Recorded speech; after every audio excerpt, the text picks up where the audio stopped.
Alright, so welcome back again. My name is Jesse, and in this wonderful and exciting tutorial, we're trying to see how to work with PySpark and seeing how to do machine learning with PySpark. So what is PySpark? So PySpark is a simple Python wrapper around Spark, and then Spark is a unified analytics engine for processing large-scale data, right? So it's very useful in case you're trying to work with data that is too big that you can't handle on one PC, right? Or with one core. So that is the basic understanding behind PySpark. So it's a Python as the name Py, right? Python, right? And then Spark combined together.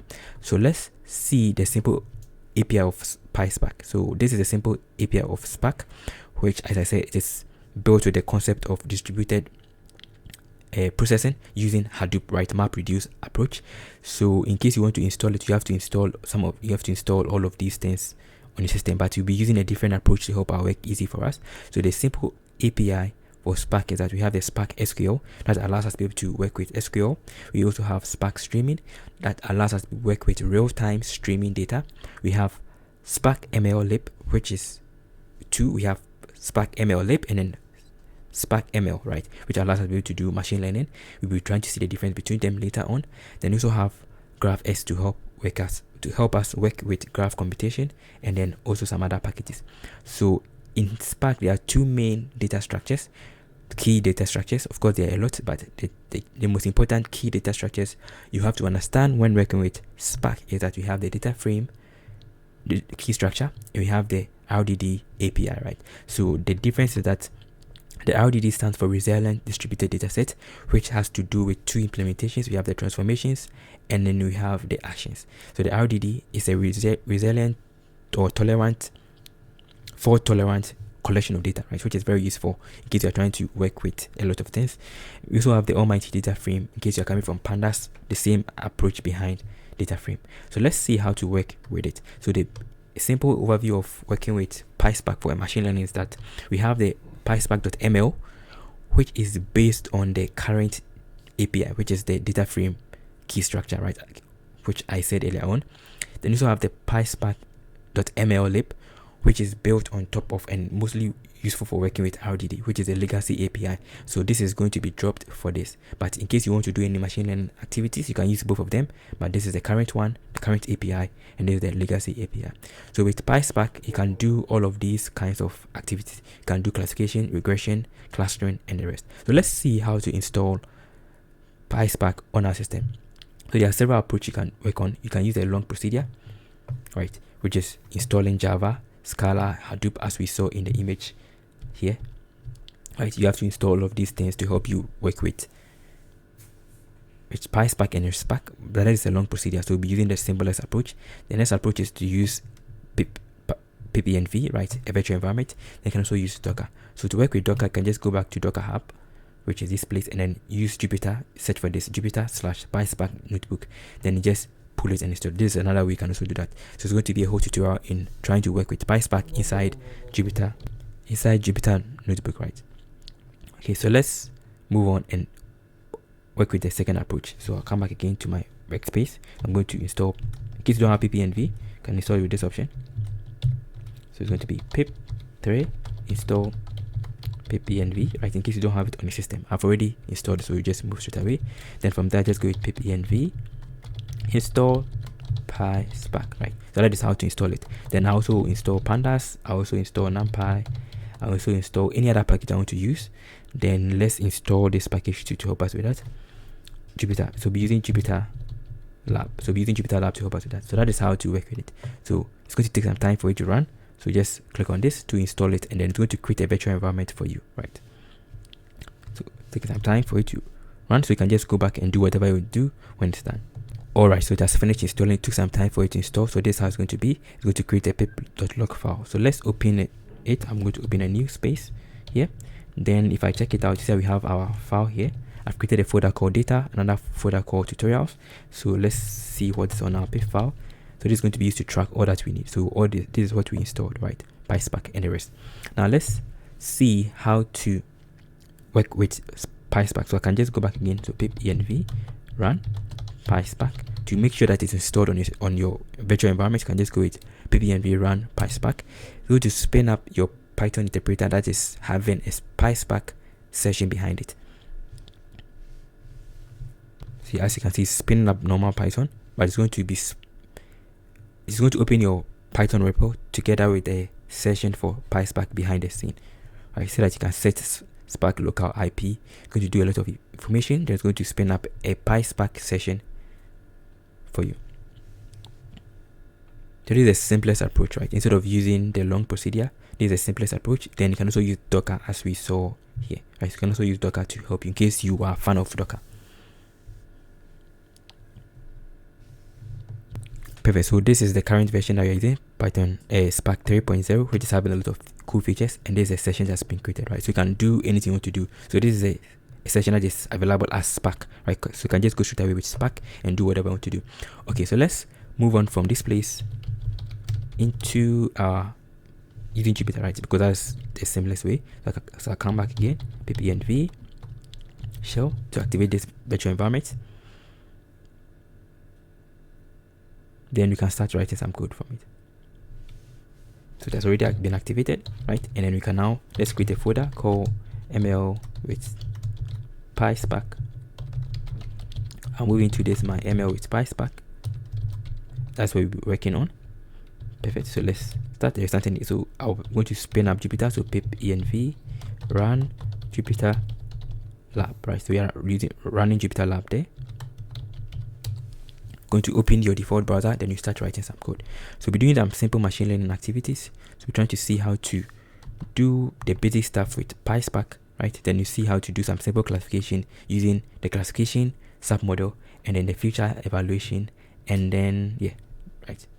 So it's opening here by my default. So let's use a different one. So I'll come back here. We can come back to this one here and copy this one, right? And paste inside your browser. So copy this. And I'll come back to my workspace. Then I will open it. So the other alternative of working with this is to use Databricks, which is also the other alternative. There's the other alternative, Databricks. So you can go to this place in case you don't want to install, you want to use it inside the cloud. Databricks is a unified platform that allows people to work with Spark, right? It is free. You can just sign up for free and you can just try it out, right? Very cool. This is another alternative. Okay, so let's start with it. Just open for me. So let me close the other one. Okay, so that's opening my Jupyter notebook. Very nice. Now let's start. This is a current new version of Jupyter notebook. That's where I have the Python 3.8 S Python, right? So I'll open it here. Then I'm going to name this particular file. Then you start doing a simple overview of it. So this is going to be this. Let's rename it. Let's call this ML with PySpark, right? So let's see how to work with this. So first of all, we're going to be loading our package. So we load our PySpark package.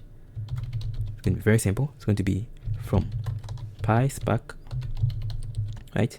Import SparkContext. So what is this SparkContext you are importing? So this PySpark SparkContext is a simple approach in which Spark works, right? So we have two main stuff there. We have the driver program, right, which is going to be the master, the boss, and we also have the worker node, right? So this SparkContext is where you're going to be the code you want to execute. Every activity for the code will be inside your driver program. Then the SparkContext will take that particular program, that particular activity, that particular code you want to do, that particular task.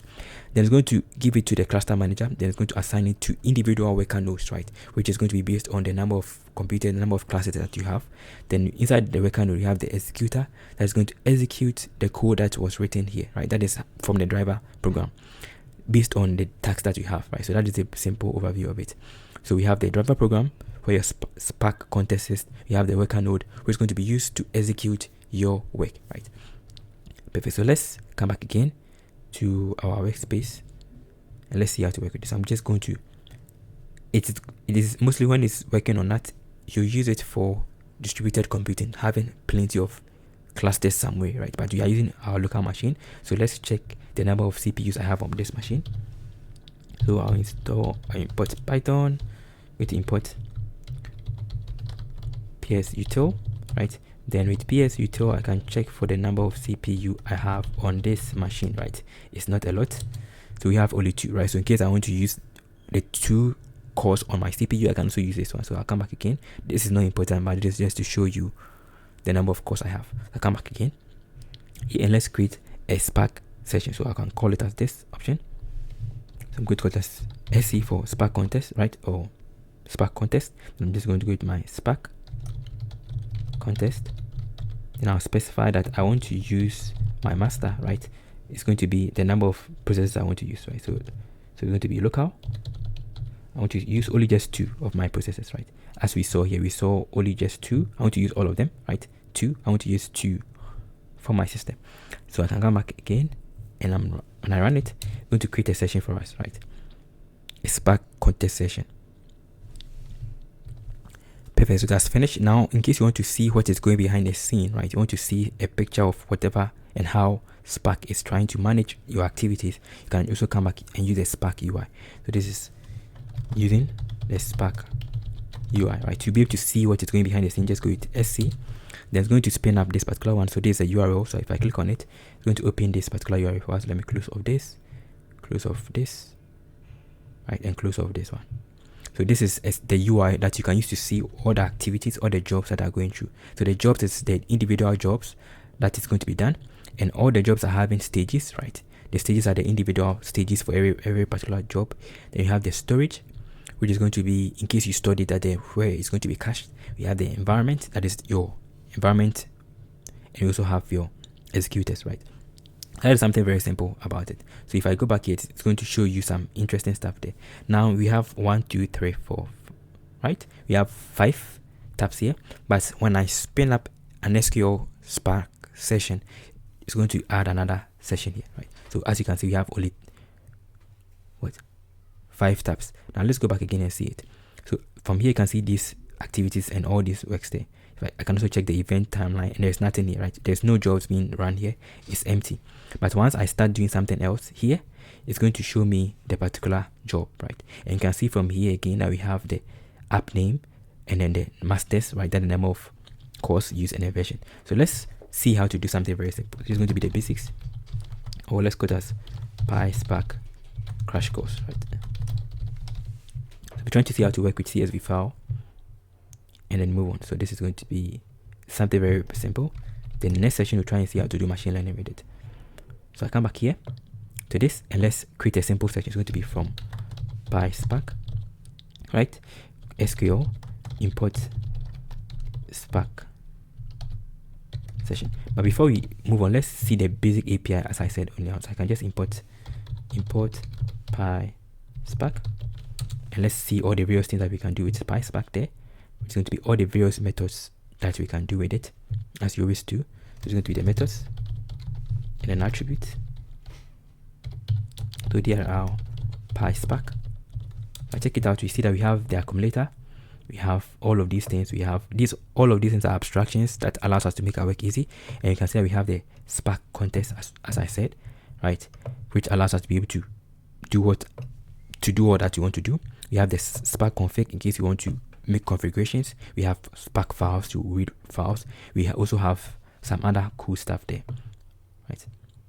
And all of these things there. We have the SQL, right, which we'll be trying to see how to work with it. We have the RDD, and then we have the rest. So let's start with the SQL option. So from Spark, PySpark.sql import SparkSession, right? That is the first thing. Then I'm going to import this session, and then we can also create a simple Spark session, right? So this is going to be used for DataFrame. In case I want to work with DataFrame, it's going to be this option. So I can call it as my Spark. Then my Spark session, so Spark session, right?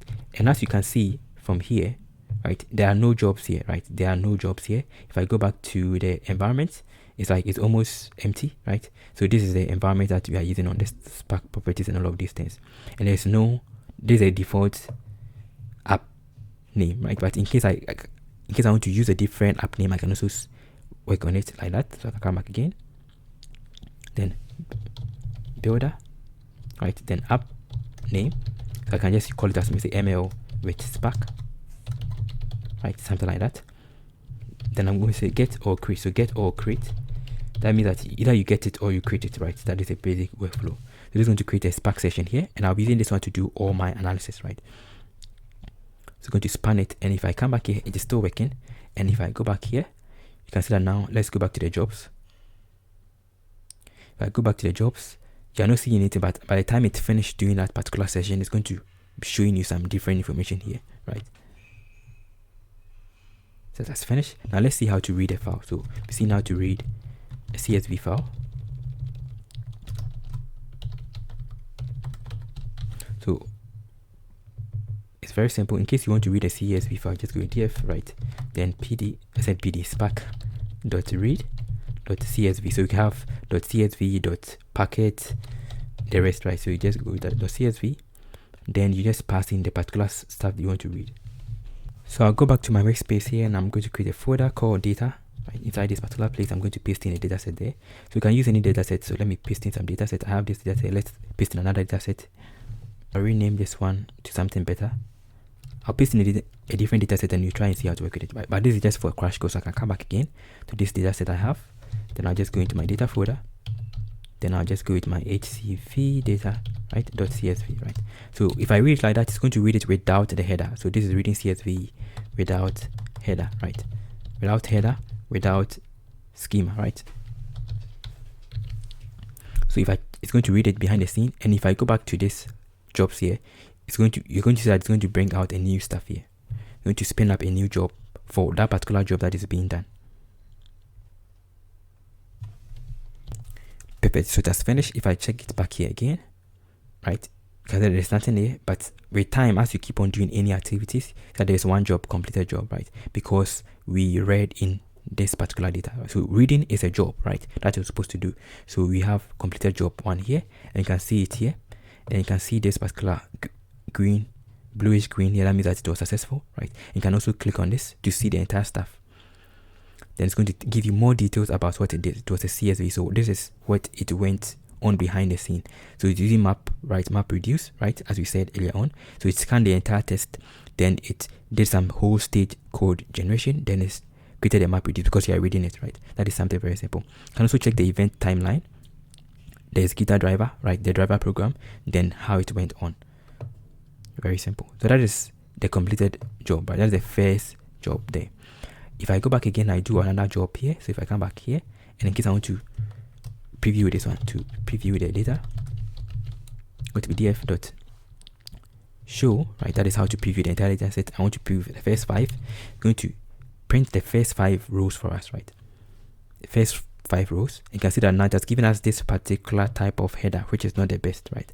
So the header is here, but the header that gives to us was this one, which is not the one we want, right? You want a better one. So how do we fix it? So to fix it, you can just come back again, the same thing, and read it with the new one. So we created show, right? So there's another job. If I come back and I check it here, and I go back to the jobs that we have, I'm going to see that job has also been added to it.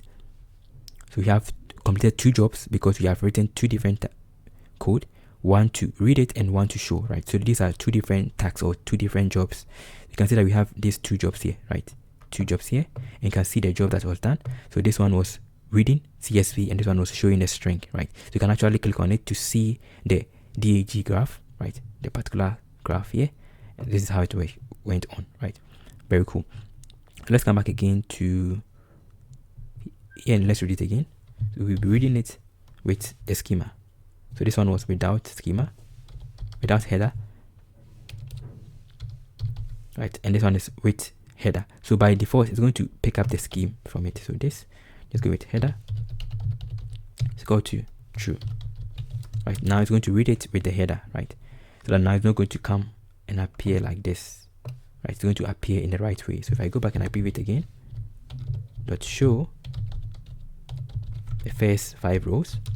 So now we're going to have these ones here, right?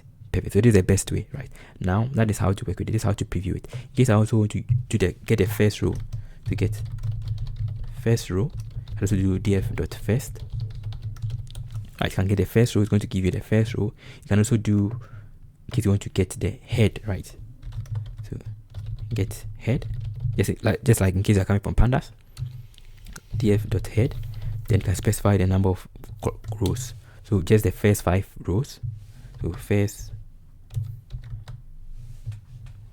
this is another way of working with it, right? Perfect. But the best way is to go with the df.show. So all these jobs you are doing, you are going to, if I come back here, be seeing that it's going to be adding all of these particular jobs together with the stages there.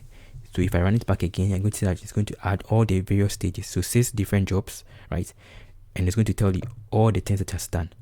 So everything, which is very useful. So you can trace back to know all the different processes you have done, right? And the number of time it took to do any of the job, whether it was successful or not successful.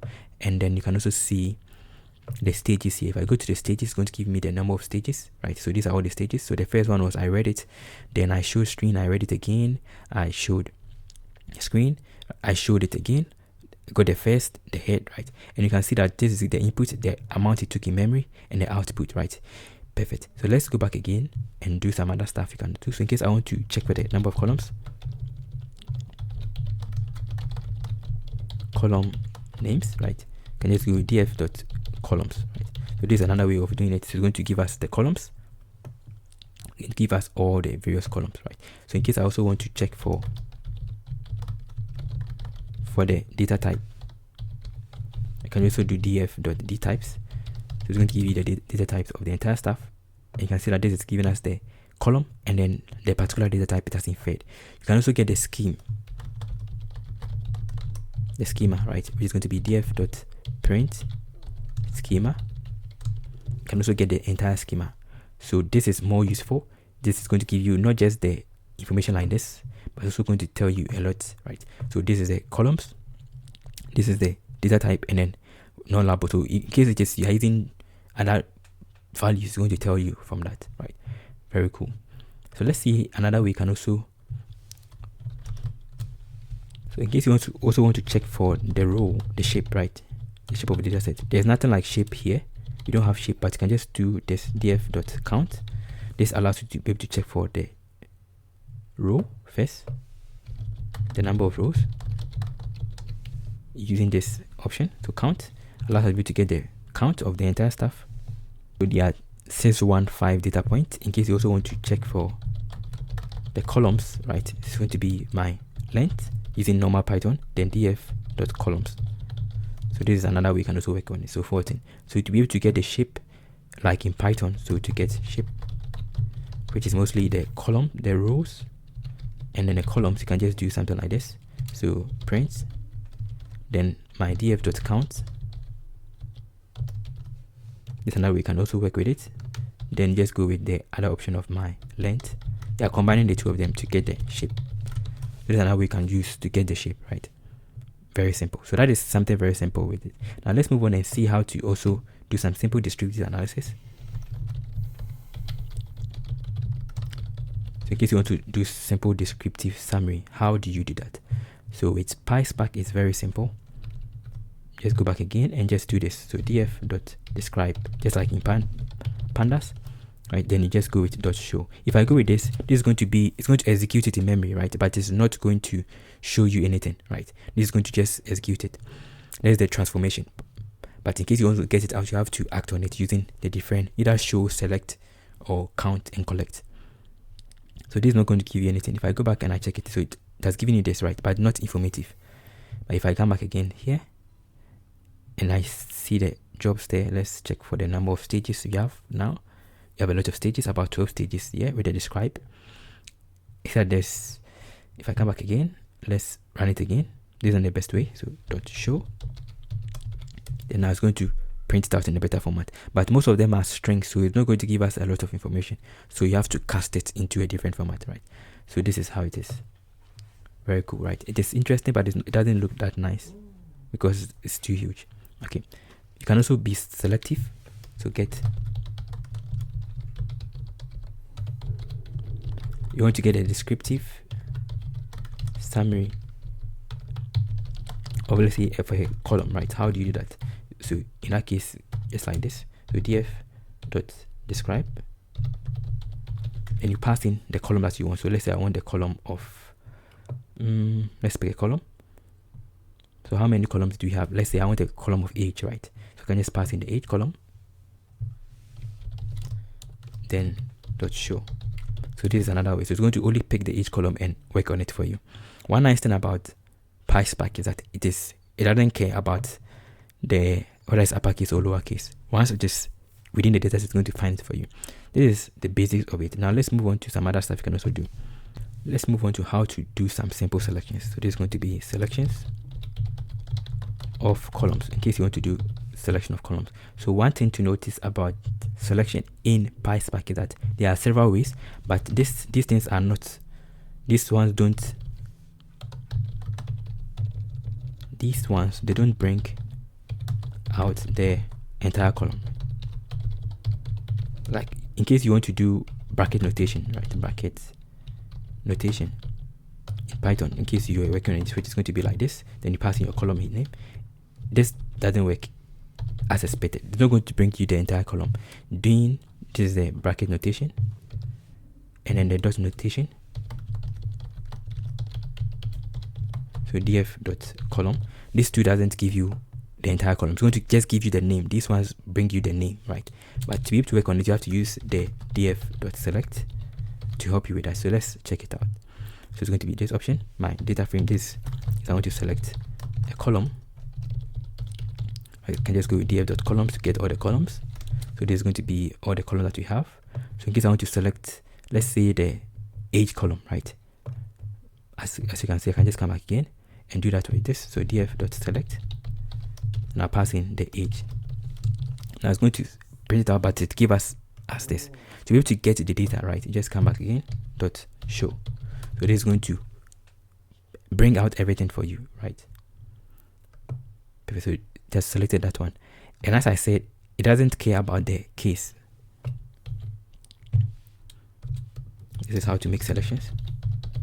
This doesn't care about the case. If I come down here and I change the case from uppercase, it's camel case to A, G, E, right? It doesn't care. It's still going to identify it and give you the result, irrespective of the case. Once it is within your data set, it's going to fetch it out, right? So this is irrespective of case. That is very nice. So of case of of the column, right? Very nice. So irrespective of, it's going to still bring it. If I put everything to lowercase, it's still going to fetch it out, even though it is not written in lowercase.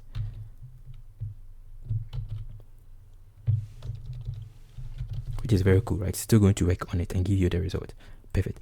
Now let's see another way of selecting multiple columns. So this is just selecting one column. So in case I want to select multiple columns, so select multiple columns. How do I do that?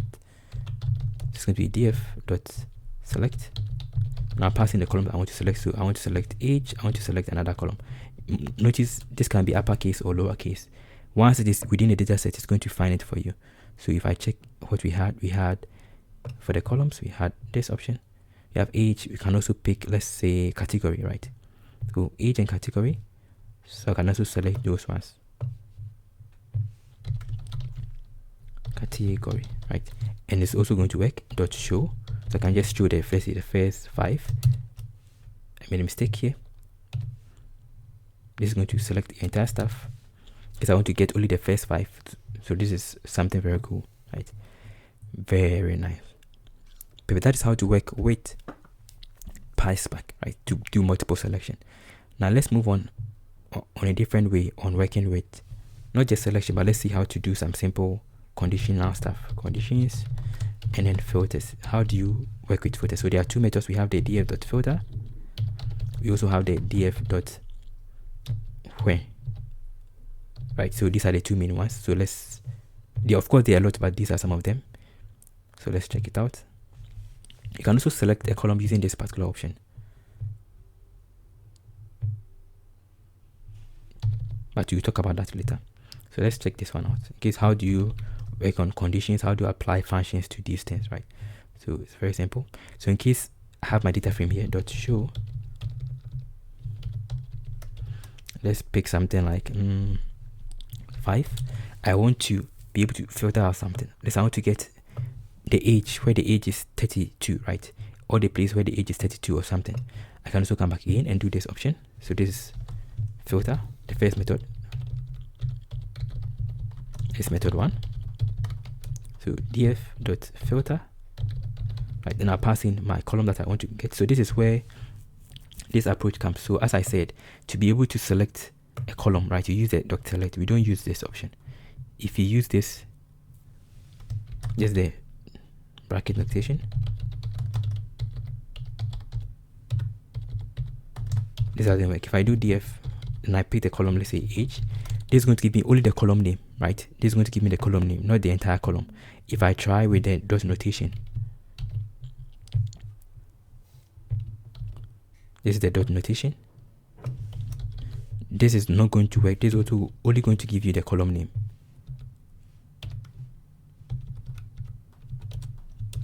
Only the column name, not the entire data set there, right? So that is something different about this. So to be able to work on it, right? So to be able to work on it, you just have to use this. But these ones are useful in case you are working with filter and then where, right? In case you are working with decisions, right? With conditions, that is where you can use these ones. So I'll come back again. And let's say I want to select for my filter every place, right? For the age column, where, which is equal to, let's say 32 or something. So 32, and I can just come back again. So there's another way. Then I can just show. So if the data is there, it's going to work. So these are all the places that is 32. I can also say, let's say I want not 32, but let's say I want 30 or something. Let's say 25 or something. I'm not sure whether there's 25. Yeah, so these are all the places where it's having 25. So you can use this one to work on conditions. Very simple. This is one approach. You can also use the dot notation, which is going to be, instead of going with it, just go with dots. Right, and it's still going to work, right? So this is using the dot notation. So either you use the one above, right, or you can also use procedure. This is with the select.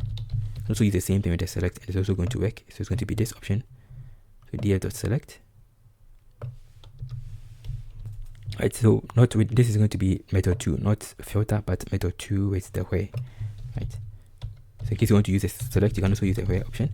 So method is going to be with the where option. So that is going to be very simple. It's going to be df.where. Right, then you specify where you want to do your stuff. This option, then I'll go with my df, and I'll say I want to get my location, which is sex, right, which is equal to female, right. It's another way of doing it. Then I can just show it out. So you can also use this in this method. So select the keyword is df. I made a mistake. So keyword can't be an expression because it's supposed to be equal to. Then it's going to print out perfectly fast. So this is going to fetch only the places for the female, right? In case I want to get only a particular column, not the entire column, I can also do the same thing, right? So in case I don't want to get all the columns, I want to get some of the columns. So I want to get the category, the age, the sex, not these ones. I can also do the same thing here. So the same thing we did here, I can come back again and do select. Then you specify what you want to select, right? So you take out the show. The show is always the last execution. Select the columns. I want to get the age column. I also want to get the normal sex column. I can just change the name, it's still going to work. And I also want to get the category column. Right, then dot show. So let's show just 5. So this is also going to work for us. Perfect. So this is another way you can also select, right, and specify the columns you want.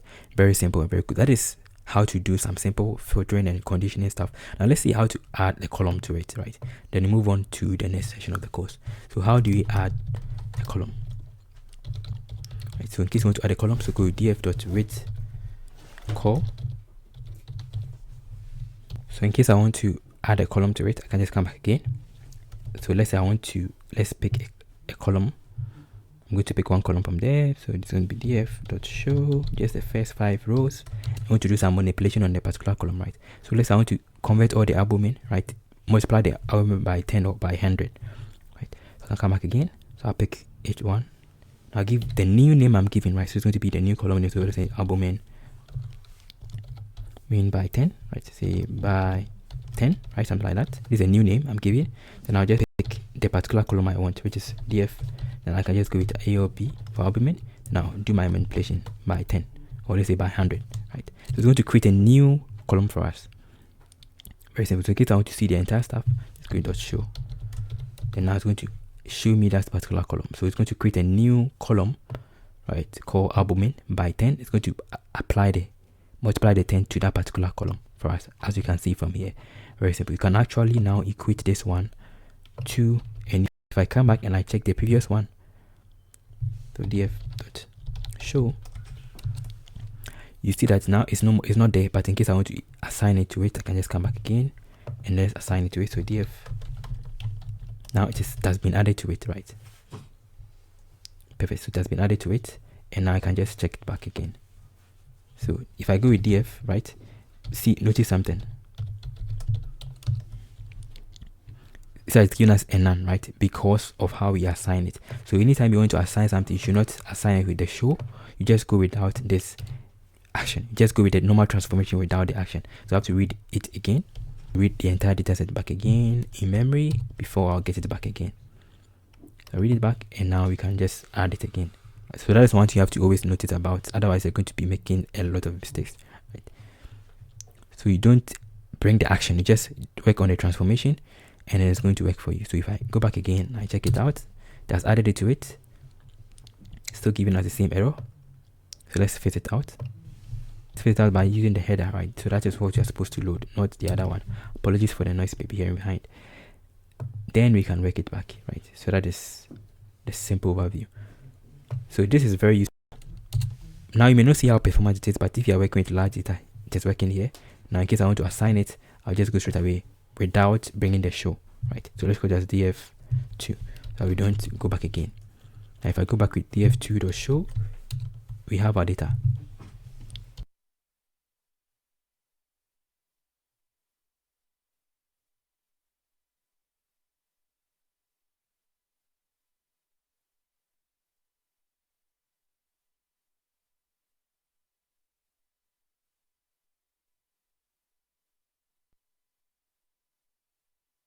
Perfect. Apologies for the noise. So this, you can see that now it is showing here, right? Perfect.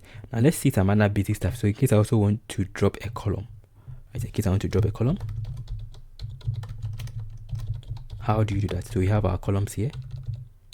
So df.show, we have df.show. In case I want to drop, let's say one of the column, the one that we created, I want to drop this particular column we created from the two, right? You created one column, I want to drop it out. So we can just come back again and just drop it out.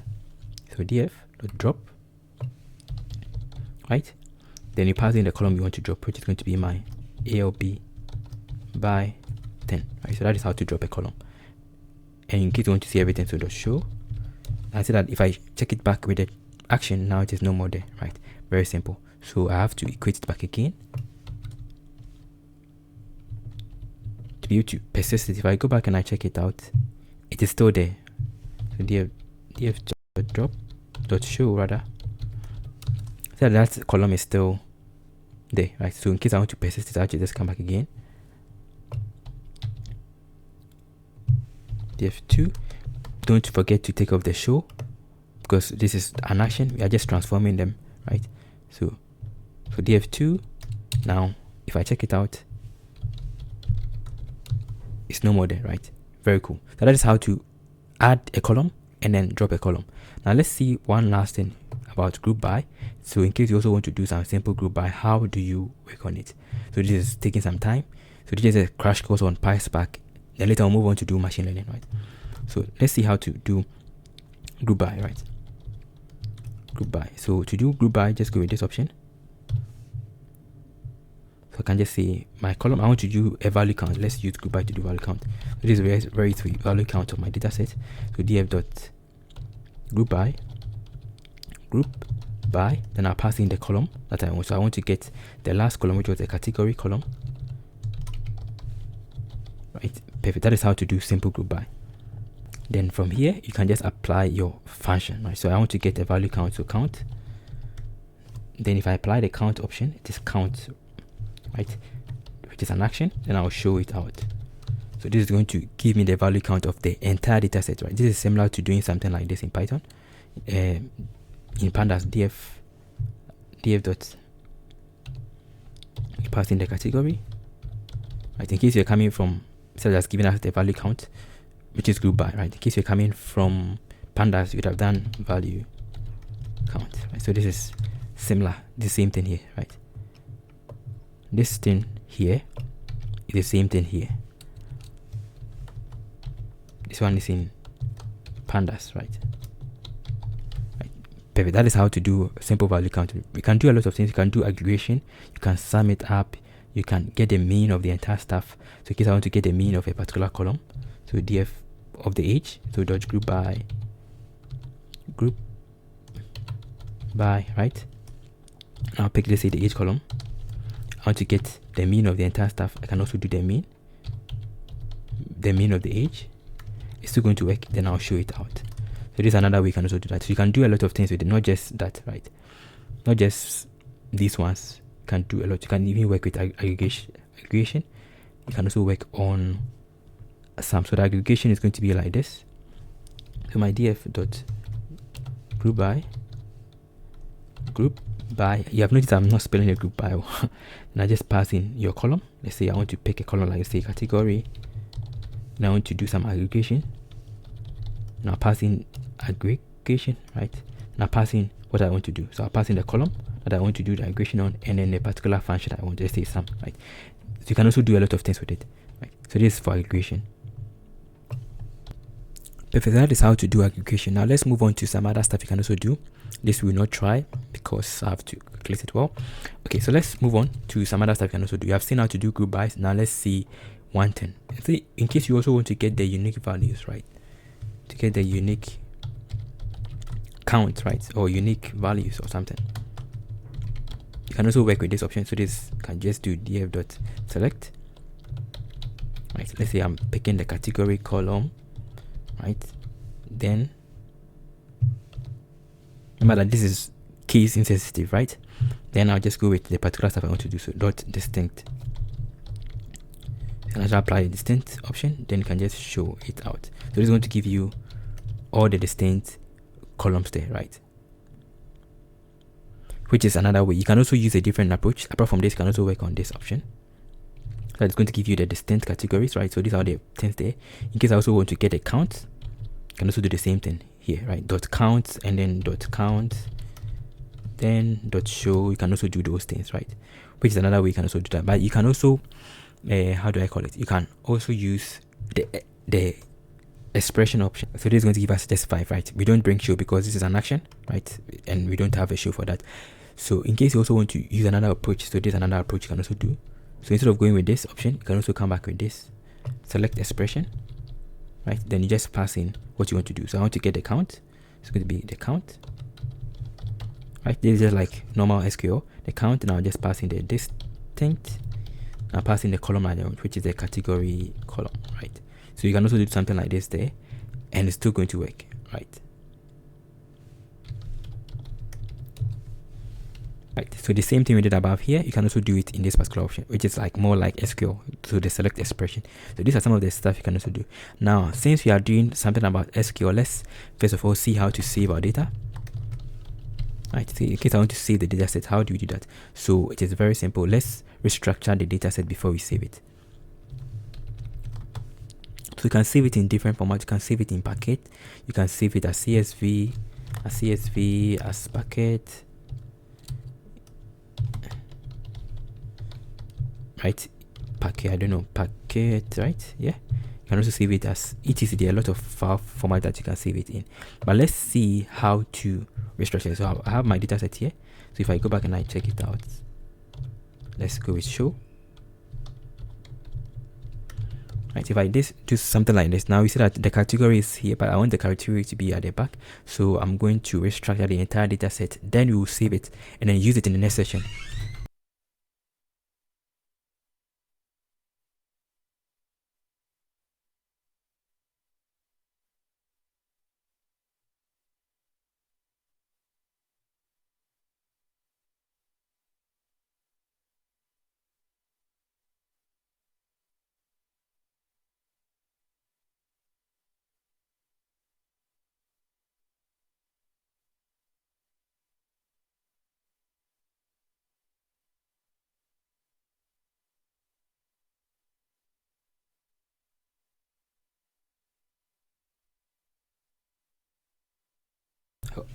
Apologies for the noise going off. So if I go back now, I can also use this one to select it, right? So this is another way. So this is going to be a new option. So dot show, because now I've rechanged it to a different format, right? Which is better, right? So with this option now, I can now, let's see, Yeah, there's one. These ones we don't need them, but you can also add them if you want, right? I can now come back again and then equate this one, right? Remember that when you are equating, you don't add the action, you just add the normal transformation that you want to do. So this option here, so df, right? Then I have to take off the show. So this is better. And now from here, I can now save this entire stuff, right? So let's save it. You save, is just going to go with this option, my df dot write. Then you specify the format dot format. So there are several formats. Then when you specify the format, this is where you put it. Then just specify the format here. So I want to save it as CSV again. Then from there, I want to give options. So since this is a CSV file, I have to give option. So the option I'm giving is that I want to give option for the header. So it's going to be header. I'm specifying the header to be true, right? So you cannot do this option or do it any other way. Then you now save it. So save the name that you want to give. So let's go as my new. Let's save inside data. Then HCV data new, right? .csv. So this is another way of saving it. So this is how to save a file. So you specify the format you want, then you specify the options that you want to keep the header, then you save it with the file name. Very simple. That is how to save a file. Now let's do one last thing. Then we will move on to the next session of machine learning with PySpark. Let's see how to do that. So it's going to be. So in case you want to do some simple SQL stuff, you want to query it like an SQL, you can also do that using this option here. So this is working with SQL and making SQL queries. Right, so in case you want to make SQL queries, so what you need is that you need to be able to create a SparkContext, right? Then you pass it inside your SQL context, right? So that is something simple. So let's import it. So from SQL, from PySpark.SQL, we're going to be importing context. So import SQL context, right? Then with this option, we can now pass in our SC that we created. So remember that you created an SC at the beginning of the tutorial. We created this particular SparkContext. So I'll be passing in this SparkContext into my SQL context. Then I'll transform and do my analysis, right? So that is one way of doing it. So I'll come back again. You can also create a new context. So let's go to SC. You can also create a new context anyhow you want it to be. Or you can just go straight away and do with this option. So SQL context, right? Then you pass in your context. So SQL context. Now you import it, you pass in your SC, right? This is another way of working on it. Then now you can use this one to do your stuff. So dot register. So register temporal table, right? Because you want to make SQL queries, you have to query from a particular table. So you can just create a temporal table. So I can call it as my, let's say, HCV table, right? Something like that. That is all. So we're going to register a temporal table. Then we can be able to make some queries. So it's going to pick the data and then put inside this particular table. Then you can query it like SQL. So make SQL queries, make queries, right? So like this. So you can just go with SQL context that we created .SQL. Then just do the same thing. So in case you are working with SQL or MySQL or PostgreSQL, so select all from, let's say you pick a particular column. Select all from the HCV table, and it's still going to work with it, right? Just then now just go with .show. So this is another way you can also make queries. So you can actually use this one to make some interesting queries.